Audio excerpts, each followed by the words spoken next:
नमस्कार, big debate में आपका स्वागत है। मैं हूं आपके साथ दीपक भदौरिया। मध्य प्रदेश में भले ही सर्दी ने दस्तक दे दी है, लेकिन सियासी टेम्परेचर एमपी में हाई है। इन दिनों पीएम मोदी से लेकर ज्योतिरादित्य सिंधिया और राहुल गांधी से लेकर दिग्विजय सिंह और अन्य नेता मैदान में बाजी मारने के लिए जतन कर रहे हैं और सियासी जमीन को मजबूत करने के लिए प्रयास कर रहे हैं। और हो भी क्यों ना, मध्य प्रदेश में चुनाव की तारीख जो के सर पे है। आज चर्चा इसी मुद्दे को लेकर चर्चा को विस्तार से उससे पहले देख लेते हैं रिपोर्ट। मध्य प्रदेश में विधानसभा की तारीख नजदीक आते ही सभी बड़े नेता जनता के बीच नजर आ रहे हैं। हॉट सीट पर नेता निगाह बनाए हुए हैं। चुनाव को लेकर बीजेपी और कांग्रेस के दिग्गज धुआंधार जनसभाएं कर रहे हैं। इसी कड़ी में सतना के बाद पीएम मोदी छतरपुर में चुनावी जनसभा को संबोधित करने के लिए पहुंचे, जहां उन्होंने कहा कि आपका उत्साह और उमंग साफ साफ दिखा रहा है कि बीजेपी जीत का नया रिकॉर्ड बनाने जा रही है। प्रधानमंत्री नरेंद्र मोदी ने कहा कि कांग्रेस ने न इस मिट्टी की ताकत समझी, न ही देश की शान बढ़ाने का काम किया। वहीं कांग्रेस नेता राहुल गांधी ने मध्य प्रदेश के अशोकनगर में एक सार्वजनिक बैठक को संबोधित किया। इस दौरान उन्होंने कहा कि पीएम मोदी ने कुछ दिन पहले अपने भाषण में कहा था कि भारत में केवल एक ही जाति है और वह है गरीब। एक तरफ वे कहते हैं कि उनका नाम नरेंद्र मोदी है और वो ओबीसी हैं, और दूसरी तरफ वे कहते हैं कि केवल एक ही जाति है जो गरीब है। मैं लाखों युवाओं से मिला और जब मैंने उनसे पूछा कि क्या वे बेरोजगार हैं तो उनकी जाति क्या है, वे कहते हैं कि वे दलित हैं, ओबीसी हैं या आदिवासी हैं। अगर देश में 50% ओबीसी हैं तो सरकार चलाने के लिए सरकार में उनकी हिस्सेदारी भी उतनी ही होनी चाहिए। इसी कड़ी में इंदौर की सबसे हॉट सीट बन चुकी विधानसभा क्रमांक 1 में कांग्रेस महासचिव प्रियंका गांधी पहुंची। उन्होंने संजय शुक्ला के समर्थन में रोड शो किया। इंदौर में प्रियंका गांधी ने 3 दिन के भीतर 2 दौरे किए हैं। उन्होंने विधानसभा 1 से कांग्रेस उम्मीदवार संजय शुक्ला के समर्थन में रोड शो किया। इस रोड शो की शुरुआत गणेश बाग तिराहा से हुई। रथ में प्रियंका के साथ संजय शुक्ला और अंजलि शुक्ला भी सवार थे। बीजेपी को बढ़त बनाने के लिए सिंधिया भी पीछे नहीं है। केंद्रीय मंत्री ज्योतिरादित्य सिंधिया उज्जैन की घटिया विधानसभा बीजेपी प्रत्याशी सतीश मालवीय के लिए प्रचार प्रसार करने पहुंचे, जहां क्षेत्र में उन्होंने उद्बोधन के दौरान सिंधिया राजघराने के शासनकाल की उपलब्धियां और माधवराव सिंधिया के कामों को गिनाया। कमलनाथ और दिग्विजय पर सिंधिया जमकर बरसे। बहरहाल दिग्गजों के दौरे जारी हैं। सियासी तूफान देखने को मिल रहा है। ऐसे में देखने वाली बात ये होगी कि दोनों ही दलों ने जान तो फूंक दी है। आखिर किस दल के नेता की अपील आम जनता को पसंद आती है? सलमान खान, स्वराज एक्सप्रेस।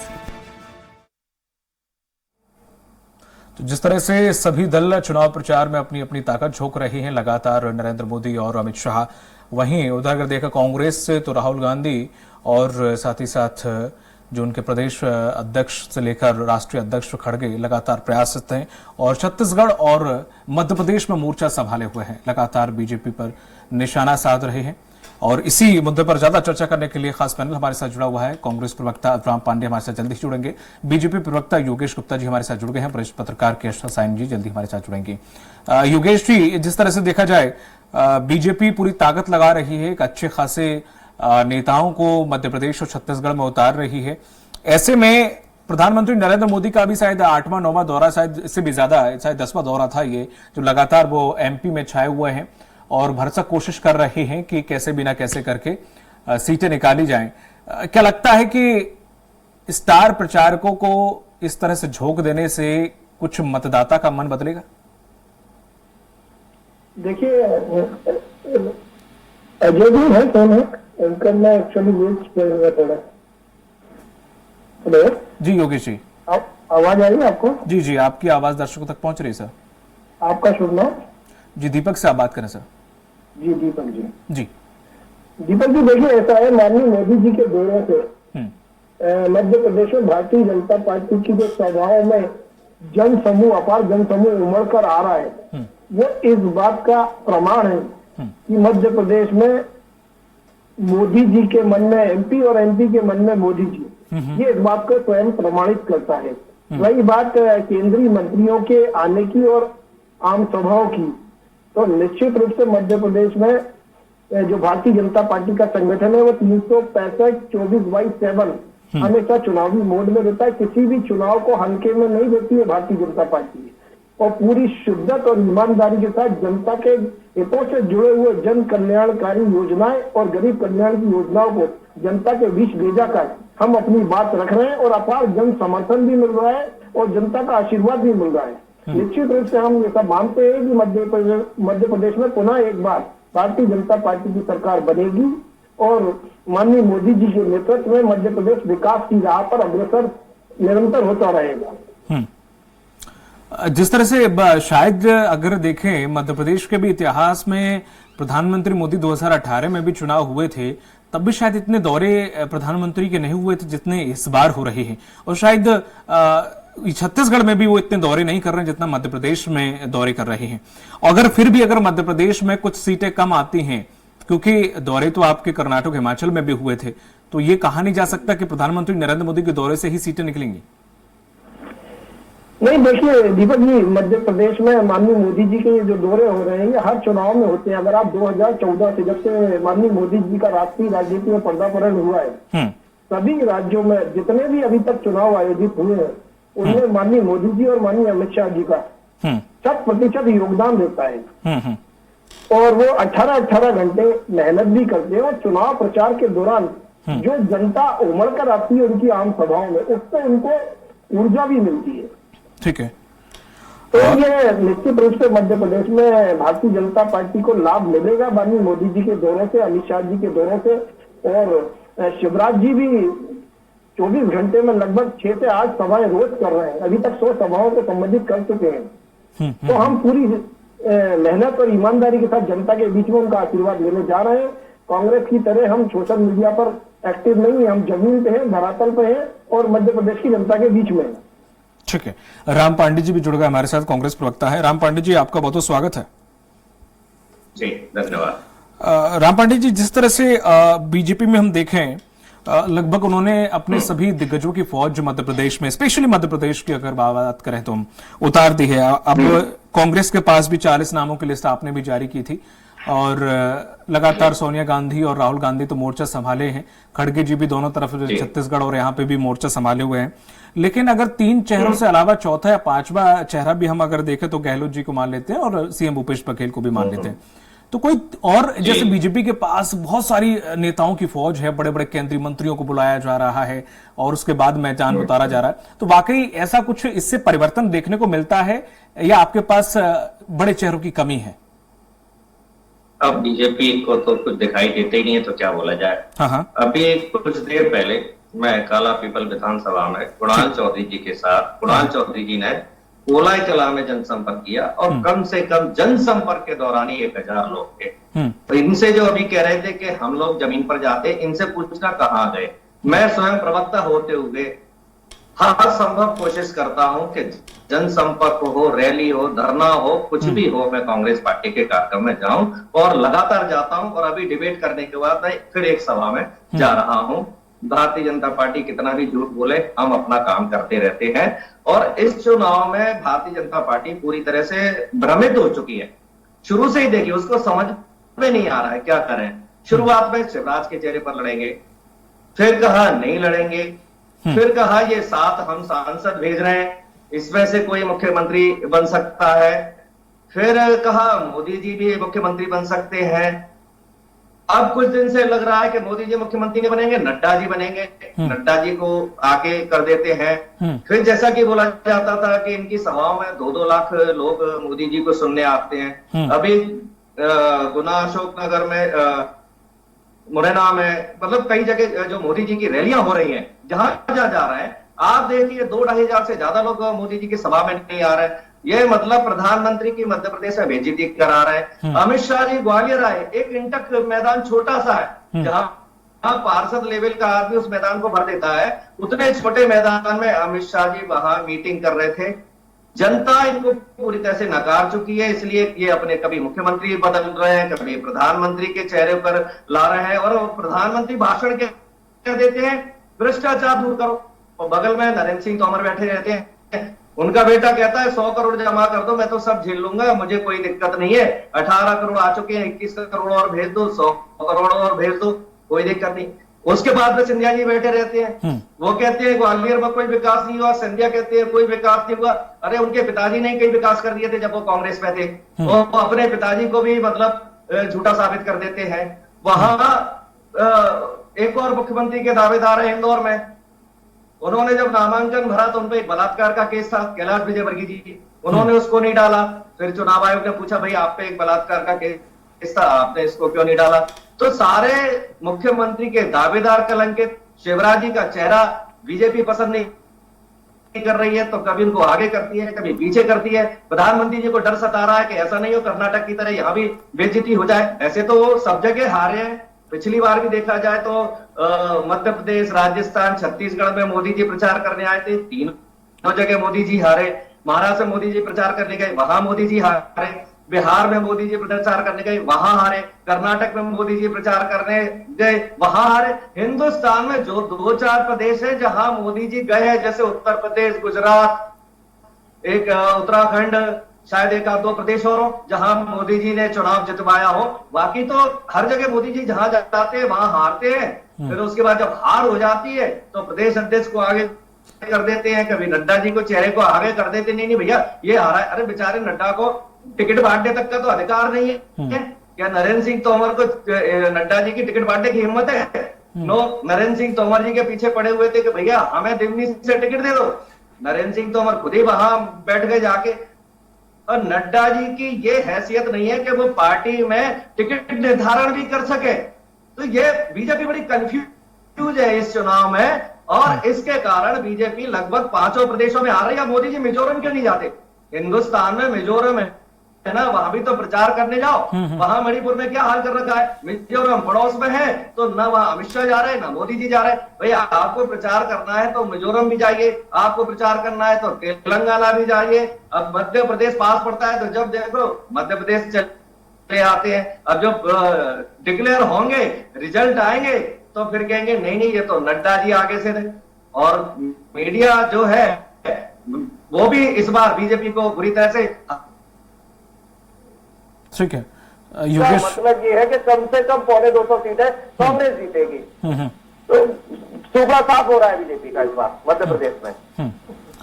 योगेश गुप्ता जी, जिस तरह से राम पांडे जी ने जो चीजें रखी हैं और बड़े बड़े उदाहरण भी दिए, चाहे वो बिहार का हो, कर्नाटक को, हिमाचल का हो, खुद मध्य प्रदेश का भी हो 2018 का, और चाहे छत्तीसगढ़ का हो, वो सही बात है। कितने तब भी लगभग आपने पूरे जो भी आपके अन्य राज्यों के मुख्यमंत्री हैं, केंद्रीय मंत्री हैं, खुद प्रधानमंत्री हैं, अमित शाह हैं, तमाम लोगों ने प्रचार किया था।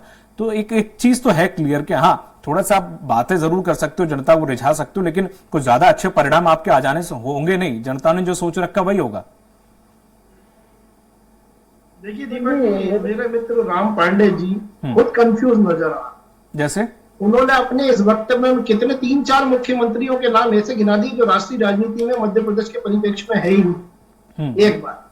दूसरी बात, राम पांडे जी शायद ये भूल गए कि मध्य प्रदेश 2018 के आम चुनाव भारतीय जनता पार्टी को 1.2% वोट ज्यादा मिला था, 5 सीटें हमको कम मिली। तो ये क्लियर मैंडेट नहीं था कांग्रेस। उसके 2 महीने बाद, 3 महीने बाद जब लोकसभा के चुनाव हुए थे तो सुपड़ा किसका साफ हुआ था? कांग्रेस का मध्य प्रदेश से सुपड़ा साफ हो गया था। केवल 1 सीट मिली थी छिंदवाड़ा की, वो भी रोते रोते जीत गए नकुलनाथ 2,500-3 हजार वोटों से। आपकी बात तो छिंदवाड़ा भी जा रहा है। तो माननीय कमलनाथ जी जो आम जनता को बरगलाने की राजनीति कर रहे हैं और उनके प्रवक्ता यहाँ बैठकर उसको साधने की जो असफल कोशिश कर रहे हैं, भाई मैं ये पूछना चाहूंगा दीपक जी आपके माध्यम से कि मध्य प्रदेश की जनता कांग्रेस को क्यों जनादेश? क्या इसलिए कि एक मुख्यमंत्री दूसरे मुख्यमंत्री के कपड़े फाड़ रहा है, या इसलिए कि मध्य प्रदेश कांग्रेस ने 10 से ज्यादा दुराचारी, दुष्कर्मियों और बलात्कार के आरोपियों को विधानसभा में टिकट दिए, प्रत्याशी बनाया है? आपको क्यों दे? इन्हीं के एक मंत्री हुआ करते थे उमंग सिंघार जी, दिग्विजय सिंह जी के ऊपर रेत माफिया और खनन का भयंकर आरोप लगाया था। नहीं, वो तो एक दूसरे पे आरोप लगते रहते हैं, लेकिन उन्हें तो चलो ठीक है। किया राम पांडे जी ने। योगेश जी, एक मिनट सर, कंप्लीट कर लीजिए बात। नहीं फिर रह जाएगा ना सर। नहीं, एक मिनट और लूंगा। ठीक है। इन्होंने टिकट वितरण की बात करी। इनके यहाँ तो बाप बेटे ही टिकट बांट रहे हैं। एआईसी से तो गई तेल लेने, वो बाप बेटे एक दूसरे को मुख्यमंत्री भी बना रहे हैं। अभी मतदान हुआ नहीं, परिणाम आया नहीं, बेटे ने बाप को मुख्यमंत्री बना दिया, शपथ ग्रहण की तारीख भी बता दी। इच्छा शक्ति हो सकती है। तो ये हास्यास्पद बयानबाजी से मध्य प्रदेश की जनता क्या कांग्रेस को जनादेश देगी?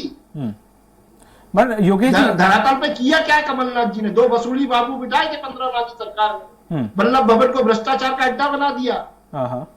दिन रात सिर्फ वसूली और तबादला उद्योग चलाया, इसके अलावा विधायकों को चलो किया, उसमें सरकार निकल गई। ठीक है। अब जो आपने बोला कि मुख्यमंत्री का ऐलान कर दिया कि पिताजी उनके मुख्यमंत्री बनने वाले, तारीख और न्योता सब दे दिया, तो ये तो उनकी इच्छा शक्ति हो सकती है ना, कॉन्फिडेंस हो सकता है। आप भी कर दें। कॉन्फिडेंस होना अच्छी बात है, मगर ओवर कॉन्फिडेंस। अभी ना मतदान हुआ, ना परिणाम आया, और आपने अपने पिताजी को मुख्यमंत्री घोषित कर दिया। 6 महीने पहले से अवश्य भावी मुख्यमंत्री के नाम से प्रचारित हो रहे थे। अब ये तो एआईसी से जितने भी नेता है, किसी ने भी कमलनाथ जी को फेस नहीं बनाया। पर योगेश जी, बहुत ज्यादा दबाव जब कमलनाथ जी ने बनाया, तब जाके मजबूरी में योगेश जी उन्होंने इसलिए कर दिया। मुख से निकला योगेश जी उन्होंने इसलिए कर दिया क्योंकि उनके पास मुख्यमंत्री का चेहरा बड़ा साफ है, बस तारीख ही डिक्लेयर करनी थी, वो उन्होंने कर दी। आप कर ही नहीं सकते क्योंकि चेहरा ही नहीं साफ। चेहरा साफ है, मगर मुख्यमंत्री के चेहरे वाले व्यक्ति की नीयत साफ नहीं है। अच्छा, ना महिलाओं के प्रति सम्मान है, ना मध्य प्रदेश की जनता के प्रति सम्मान है। और हमारे जो किसान थे, किसान भाई, उनको लाचार करके हरे पीले उनके पन्नों में उलझाया, कर्ज माफी के नाम पर धोखा दिया। ठीक है योगेश जी, ज्यादा किसानों को डिफॉल्टर कर दिया। योगेश जी, वो तो चलो बाहर बैठे हुए 15 महीने की सरकार थी, उसमें ठीक है, जितने आरोप लगा लो, मैं भी 2-4 ऐड कर लेता हूं, चलो ठीक है, मान लेते हैं। पर आपकी तो सरकार केंद्र में भी है, यहाँ पे भी है, और लंबे समय से है, उसके बावजूद आपको जनता वोट क्यों दे? हमको जनता हमारे कार्यों के आधार पर वोट देगी। जो 18 साल में हमने लाडली लक्ष्मी योजना के माध्यम से बेटियों के उत्थान के लिए काम किया, अभी लाडली बहना योजना के माध्यम से काम कर रहे हैं। माँ बहन बेटी के जीवन को कैसे अच्छा बनाया जाए, किसानों के स्वाभिमान की लड़ाई हम लड़ रहे हैं। 5 बार कृषि कर्मण अवार्ड हम लेकर आए। कृषि का रकबा जो था है, सिंचित रकबा, वो 25,000 हेक्टर था दिग्विजय सिंह जी के शासन में, मिस्टर बंटाधार जी के शासन। ठीक है, आज 4,15,000 हेक्टर हो गया है। ठीक है, तो हमने मध्य प्रदेश में अनेक ऐसे फ्लाईओवर बनाए हैं, मेट्रो गाड़ियां चलाई हैं। इन सब कामों के आधार पर हम मध्य प्रदेश की जनता के बीच में हैं। हम सरकार चलाते हैं। योगेश जी, अगर मैं यही सवाल कांग्रेस अक्सर पूछता रहा हूं तो कांग्रेस फिर यही गिनाती है, कांग्रेस गिनाती है, आप मेरा नाम मत लीजिएगा क्योंकि आप लोग लपेट लेते हो मुझे भी, कि आपने 21 लोगों को रोजगार दिया, बाकी 40 लाख आपके पोर्टल पे रजिस्टर्ड हैं बेरोजगार। ठीक है, उसके बाद दलितों की आपने ऐसी बेकदरी की कि इतनी ज्यादा हालत खराब हुई, मध्य प्रदेश में बड़ा चर्चित रहा दलितों की वजह से। ठीक है, उसके बाद आपने महिलाओं में जो पोस्टर वाली महिलाएं वो तक अपना हक मांग रही हैं। ठीक है, लास्ट में आपने महंगाई क्या की, पेट्रोल आपने कहां पहुंचाई, रियायत दी तो लास्ट में सिलेंडर पे कितनी दी, महंगाई आप चाहे किसी भी चीज को, छोटी दाल को उठा लो, एक छोटी सी चीज को उठा लो, उसके बाद महंगाई आपने कहां पहुंचाई।